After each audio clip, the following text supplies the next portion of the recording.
Hey, this is Otto Roopsman, and great copy makes you millions. Today, what I'm going to do is I'm going to go into emotions with you and the 5 most critical emotions to touch on in your copy. The emotions that really get and create more of a riveting of attention, of a fascination, and really sparks that attention where people gravitate to what you have to say. So grab a pen, grab a paper, and get ready to take some notes because I'm going to be firing off it rapid fire here. Starting off, all right. So there's a book out there called the 5 E Factors, and I'm going to talk to you about the 5 E Factors. Those are emotional factors. The 5 emotions that really have a lot of connectivity in sales, and that you can really get a lot done with.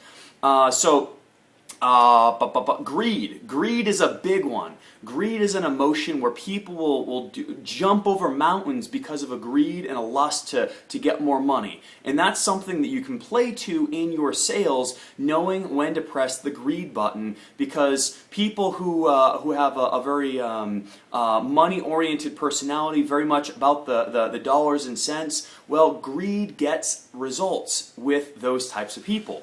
I do a lot around the real estate world. There's a lot of people that fall into what I call a red personality. If you've ever studied profile personalities, like the DISC profiling. In the DISC profiling, there's a personality called the red personality, and red personalities are very much about the money. And when you call them up, you can call them up and say, "Hey, I've got something that'll make you 25 grand," and you immediately have their attention. And it's instant, it's focused, and they want to know what you have to say at that point because they care about the dollars and the cents.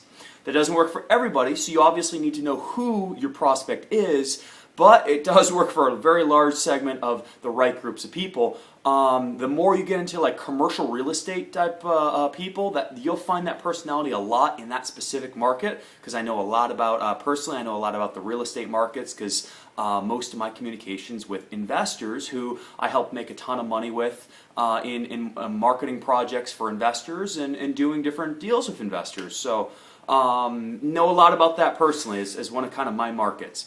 More on that. All right, so greed, that's a big one. Pride. Pride is a big emotion that you can play on. Pride and or ego, they fit together like a glove. Pride is something where people will do things because of a feeling of pride that they would never do otherwise, and it's an emotion that you can tap into with your sales communications to play up on that pride factor of how proud someone feels about something, and connecting into feelings of pride and unity within that area of pride.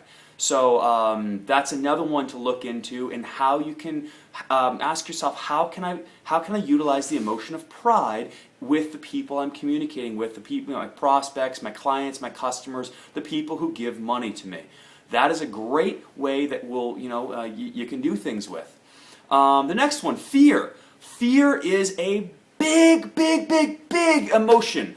Especially like investing circles or health circles. Fear is an enormous emotion where people, they will do things because they fear losing than that it would never, ever do, because of that emotional feeling. That emotion of fear will drive someone to do things that they would never otherwise do, and it's something you can absolutely play to in your sales communications and in in copy, your written copy, in your phone conversations, in your newsletters, in your emails, anything that is an event based that could be very fear inspiring. Some great examples. The year 2000, Y2K, how many people cleaned out if you went to any of the stores around Y2K, you'll notice that most people had bought up everything. All the canned goods were gone, all the lighting was gone, all the everything, the lamps, the food. People stockpiled because they thought there was like an apocalypse coming, and that they would not be able to get food the next day. And so people just bought up entire grocery stores and stockpiled it in their basement because they just couldn't, they didn't have anything but fear driving them, and that fear got them to go out. If you're a grocery store owner, that'd be a great time to have a grocery store because you make a bunch of money in that December of 1999, and it's like, hey, can we have one of those once a year? That'd be awesome. So fear is an amazing emotion. Clayton Makepeace uses this amazingly in some of his ads in the investor markets. He has headlines about apocalypses and the four horsemen of doom and things of that nature, and that playing on that fear mechanism grabs attention and sucks readers in. And I remember reading about an ad he did with a fear-based headline that it pulled. It was a magalog, like a 20-page magalog. A lot of work goes into one of those things.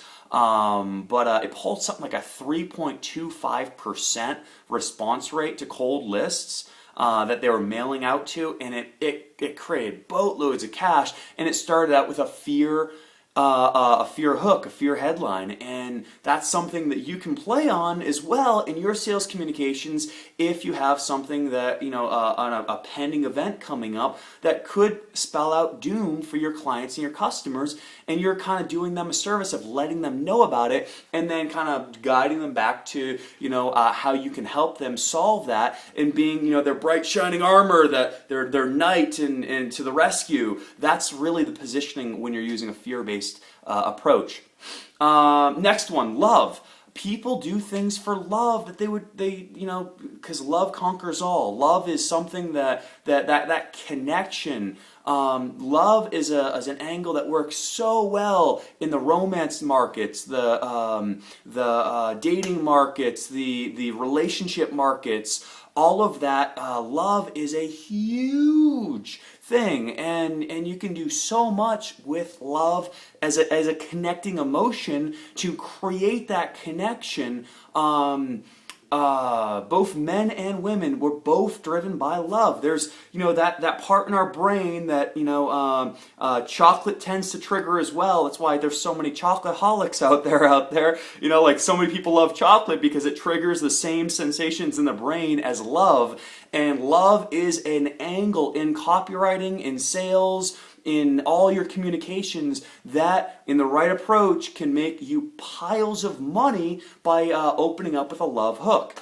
I remember a three-step letter campaign that Dan Kennedy put out for a restaurant, an Italian restaurant, where they used love as the angle and created a killer offer where they were offering like dinner and wine, and a limo picks you up, all for like $60. It was amazing. Dinner for two, roses, everything, just like this unbelievable, irresistible offer. Well, that was very much of a love angle, and it made that restaurant a ton of money, and brought customers in droves, and then created them as repeat customers that made them more and more money.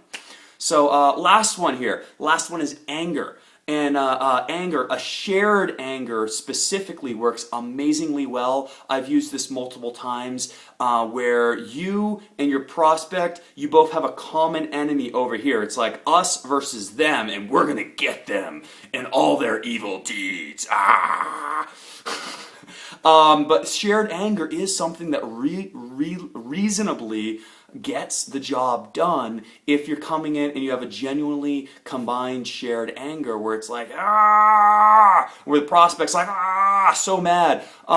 In more affluent circles, the IRS is a common enemy because the more money you make, the more you tend to give to the IRS. So that's a pretty easy one to play on when you're working with more of an affluent prospect.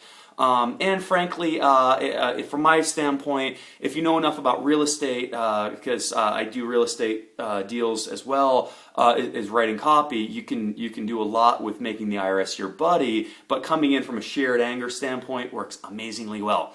So I'm out of time on this video, but these 5 E factors can work great in your business: greed, love, anger, pride, and fear. Try them out and make it a great day.